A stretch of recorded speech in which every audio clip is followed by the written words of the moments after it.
Hello everyone and welcome back to the Florida Relocation Guide. My name is Adam Hancock and today we are breaking down the ultimate retirement list for 2023 in the state of Florida. Through hours of research and thought, I'm taking all the way from number 10 to my overall number one option, and we're talking the location and why that matters, the three absolute most important reasons they're even on this list in general, and then also the number one reason that differentiates everyone on the list from anything else you could possibly choose. I hope this adds you so much value, and let's hop right in. Okay, number 10 on our list, working our way down, I'm going with a place called Vero Beach, Florida. So right off the bat, locationally, we are going to head to the Atlantic coast of Florida, and we are going to sit about 2 hours south of Daytona Beach and about an hour and a half north of West Palm Beach, just to give you a general framework. All right, three things I really like for retirement here. Number one, you have all those beautiful beaches, but without the crowds, without the tolls for parking, and without all the bridge crossing and all the minutiae you have to deal with there. Number two is building height restrictions. Besides one building that basically snuck through the cracks, you have severe limits of height restrictions on what they can do, i.e. you're not going to have all these luxury high-rise condominiums that pop up like is happening in a lot of other parts of Florida, and you're not going to have the density of population that brings with 150 to 300 different units packed in a very small piece of land. And number three, for Florida's sake and seaside retirement basis, you still have a lot of relative affordability, so I think that's an overall win when it comes to picking between the 10 options. Okay, and lastly, for my what's so special about Vero Beach item, I'm calling sunrises, not high rises. Because the way the city very specifically and somewhat old school wise controls expansion in general, so somewhat always prevent some sort of crazy commercial outpouring and kind of preserve what a lot of people think made this town historically great. All right, number 9 on my list, I'm going with New Smyrna Beach, Florida. So this time we're going right back to the Atlantic coast, but we're heading north and we're much closer to Daytona Beach, just 15 miles one way, and also just 1 hour to the Disney capital of Orlando, Florida. Okay, three things I like here for retirement. Number one, kind of a unique one, surfing.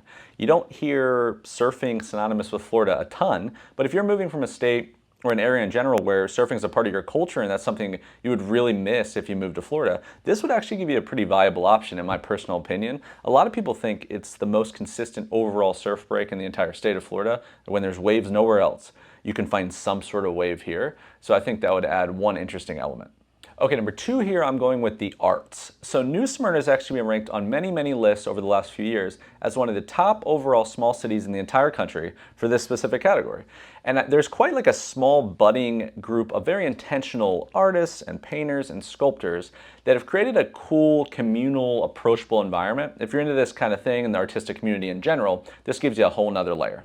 All right, and number three on the list, we're rounding it out with one of the fan favorites, is a beach that you can actually drive your car on. So you have that element where you can physically drive your car on the beach, or you can go park and open the tailgate and you got your whole setup right there. But what's cool is you also don't only have that. You have places where if you're not into that or you don't want that environment around whatever you're doing, you have spots where you don't have to do that. You have spots where you can do that. So I think that does give you a cool option just on convenience in general. Okay, and for my what is so special about New Smyrna Beach, Florida, I'm jumping on the back of what Travel and Leisure poignantly named Florida's most underrated seaside destination. Despite all of this crazy Florida boom we've seen over the last couple of years, in my opinion, I still think that New Smyrna Beach, Florida is still somewhat overlooked, which could provide an interesting opportunity for you. All right, number 8 on the list, maybe the peacock of the bunch. We're going with Key West, Florida, / a little bit of Marathon Key as well.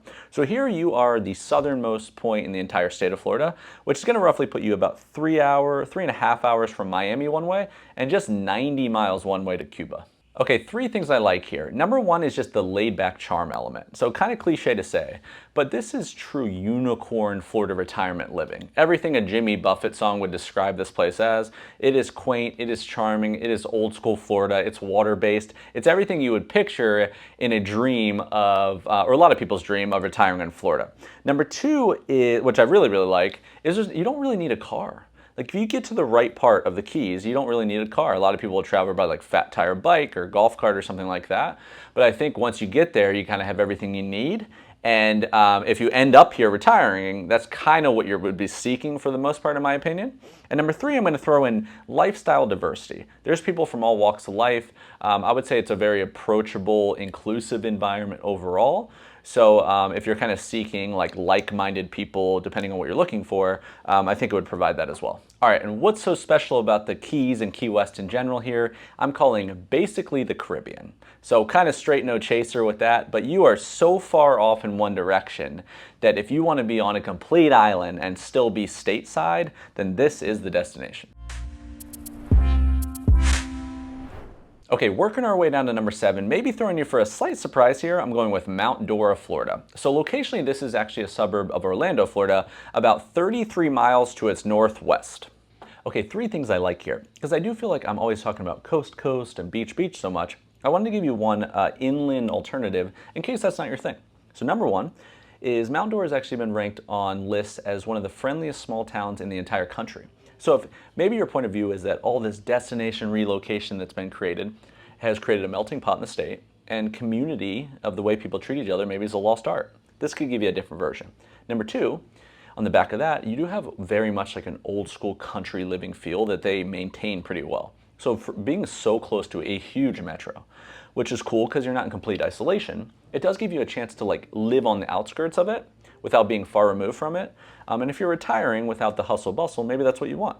Number 3, for being a pretty small place, a lot of people consider or coin Mount Dora as the festival city because of the density of fairs and seasonal festivals that they do pretty much year round. So that'll give you an entertainment aspect as well. All right, and what is so special about Mount Dora, Florida as a takeaway? I'm calling the central escape. So amazing central proximity to the entire state. Just 30 minutes one way to downtown Orlando. You have Lakeland right there, a similar commute to the entire Tampa Bay area. So great proximity, day trip ability, but you live in your own little world when you come back home. Okay, number 6 on the list is Cape Coral, Florida. So this is our first venture thus far to the southwest Gulf Coast of Florida. So you're gonna be about an hour north of Naples one way and about an hour and a half south of Sarasota.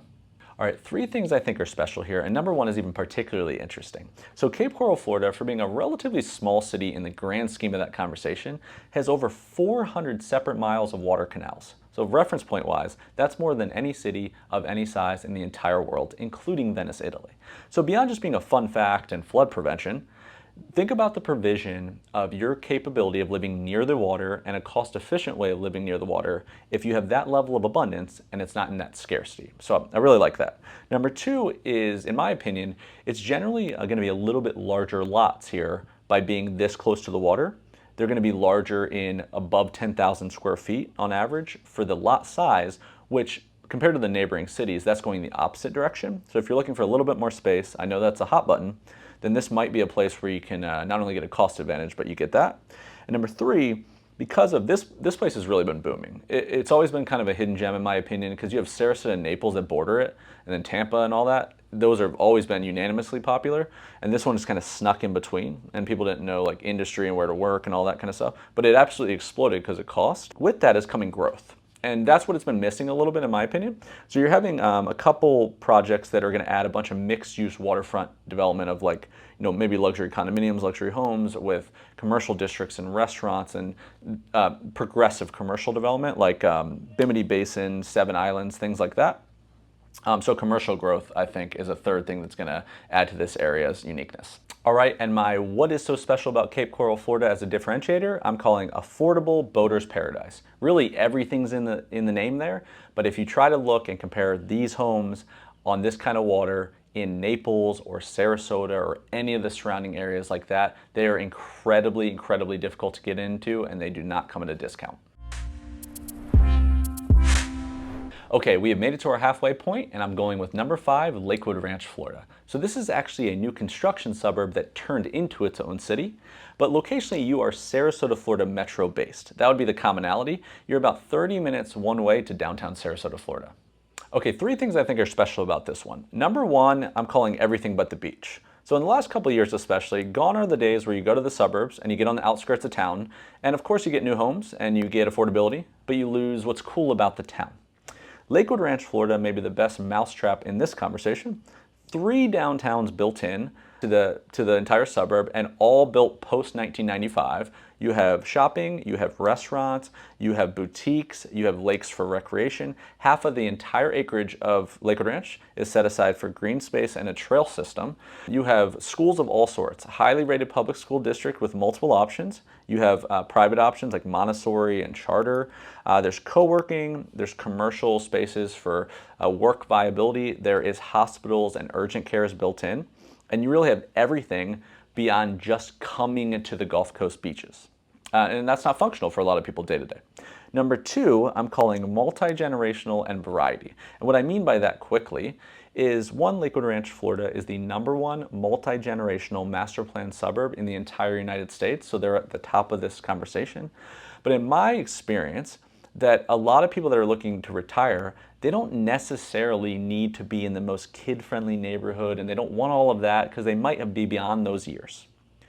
But they don't necessarily want to be completely isolated from it. They want the energy and they want the texture and they want all different kinds of age people. They just want the option where maybe they're not all in their neighborhood. So Lakewood Ranch gives you that. It is multi-generational in that it has a lot of price points and a lot of home types and attractive amenities where it's going to attract families.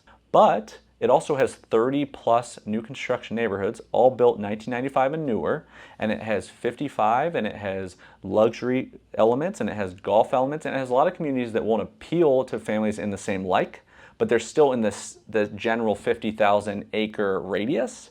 So I think those two combined satiate a lot of folks' needs. And number three, I'm calling community, community, community. And what I simply mean by that is if you move from out of state, and you want a lot of environments where you can meet people on your own terms, this has an overwhelming amount. I mean, I think there's 600 plus live events of some sort, including farmers markets and First Fridays, and there's many, many different clubs, and there's bird watching, and there's polo grounds, and all kinds of stuff. So whether you're the most social person or not, and you want to pickleball or anything, you want to meet people, and you know no one, then there's a lot of forced communal environments that are done in a very, very approachable manner. All right, and lastly, what is so special about Lakewood Ranch, Florida as a takeaway? I'm calling 2 towns for the price of 1. So this, again, is a huge suburb, but I named all those kind of things, but it's also Sarasota, Florida based, which is highly regarded to a lot of folks as always on the top retirement destinations. You have Siesta Key, you have Lido, Longboat Key, downtown Sarasota, Venice, Anna Maria Island.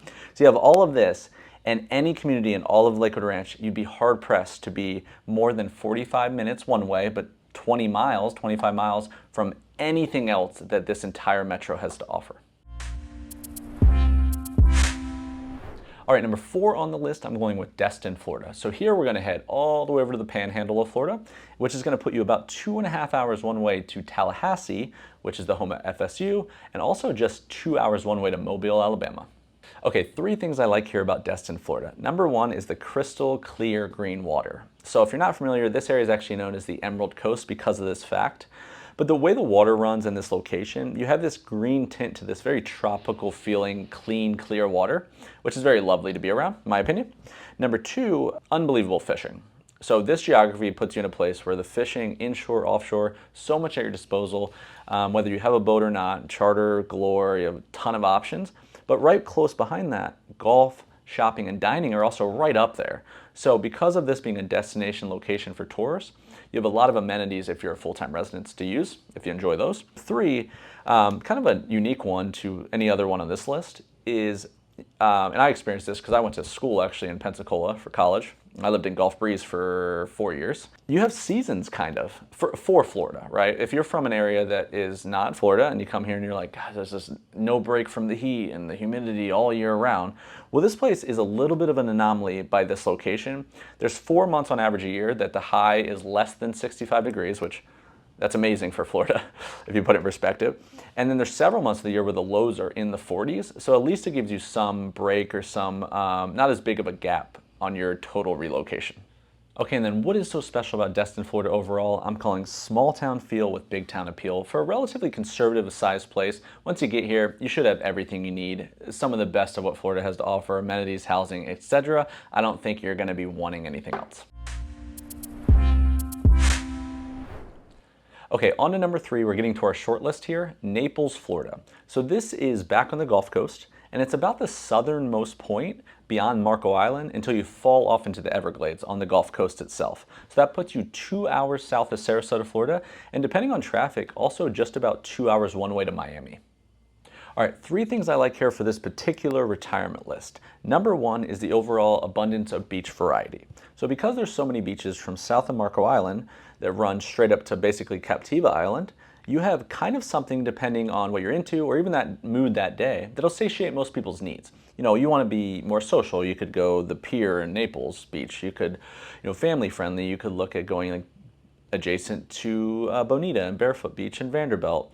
You're into shelling. They have these very unique pastel colored shells on the Sanibel Captiva. It's like world renowned. Marco Island's its own little world, and you have a lot in between there. Number 2, this is unanimously considered a golfer's dream.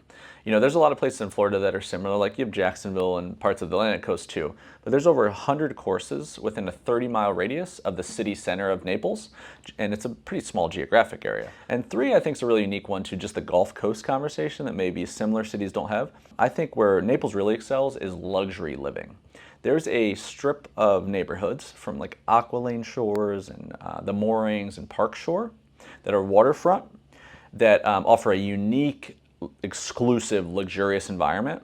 You know, that you have amazing water frontage, unbelievably beautiful homes on a lot of times big pieces of land, a lot of water access, sometimes custom homes, sometimes renovated, and very, very proximity driven to the downtown Naples area with 3rd and 5th, and very historic and very quaint. The level of luxury that you can get here and how exclusive and isolated it feels is at a different tier than I would say a Sarasota and a Tampa offer. Okay, and then what is so special about Naples, Florida as a takeaway here on the back of point number 3, I'm calling Southern exclusivity because of the mix of very, very high-end residential homes, waterfront proximity, and it all sits right in front of a quaint Southern feel of a downtown. All right, our final 2 on the list, we are on to St. Petersburg, Florida. So St. Pete is actually part of the Tampa Bay, Florida metro, which puts you back on the Gulf Coast of Florida, kind of the most meaningful northern location. So you're about an hour north of Sarasota, Florida, about 3 hours north of Naples, and then also just 2-ish hours from Orlando. Okay, 3 things I like particularly here about the coastal part of Tampa Bay. So number 1, kind of weird to say for Florida, but St. Petersburg is literally the sunniest city in the Sunshine State. No joke. 361 average days of sunshine a year, and it literally had the longest consecutive streak in the Guinness Book of World Record for sunny days. So if that matters to you in particular and you're coming to Florida for this reason, then this is the best mousetrap. Okay, the second thing I really like here, if I can articulate this, is I feel like the resident base of this area is generally eclectic, intellectual, and intentional. You know, because you have the same Gulf Coast proximity as a Sarasota or Naples does, but a very, very different city. You know, right off the bat, like the artistic environment of just not artistic, like Sarasota's cultural too, but this is like a eclectic artistic environment with street art and the museum culture. It's way more youthful feeling. And the other thing is this city is way more urban designed and urban feel than any of the neighboring surrounding cities. So if you don't feel like you fall into a Naples or Sarasota bucket, but you like the location as far as water proximity, then I would say this one is a unicorn in that conversation. Okay, and the third one I wanted to touch on before we move on, similar to Naples, overall beach variety and housing variety. So beaches you have like unanimously popular. Clearwater Beach, St. Pete, if you're seeking where people travel to. You also have like desolate, quaint options like Indian Rocks I really like, Reddington. In-betweeners, Madeira Beach, John's Pass Fisherman Village. You have Treasure Island, family-friendly, tourist destination. Even Tierra Verde, like island-based Fort DeSoto Park, kayaking and fishing. There's a dog park, so plenty of options there. And then housing, you have, you know, the most popular probably is, this is a place you go to for like family-friendly historic bungalow housing. So the northeast of downtown is the most popular, on the bay side probably. Some hitter neighborhoods, Old Northeast, Woodlawn, St. Paul Euclid. But you also have like Snell Isle, you have quaint retirement like Dunedin and Safety Harbor to your north.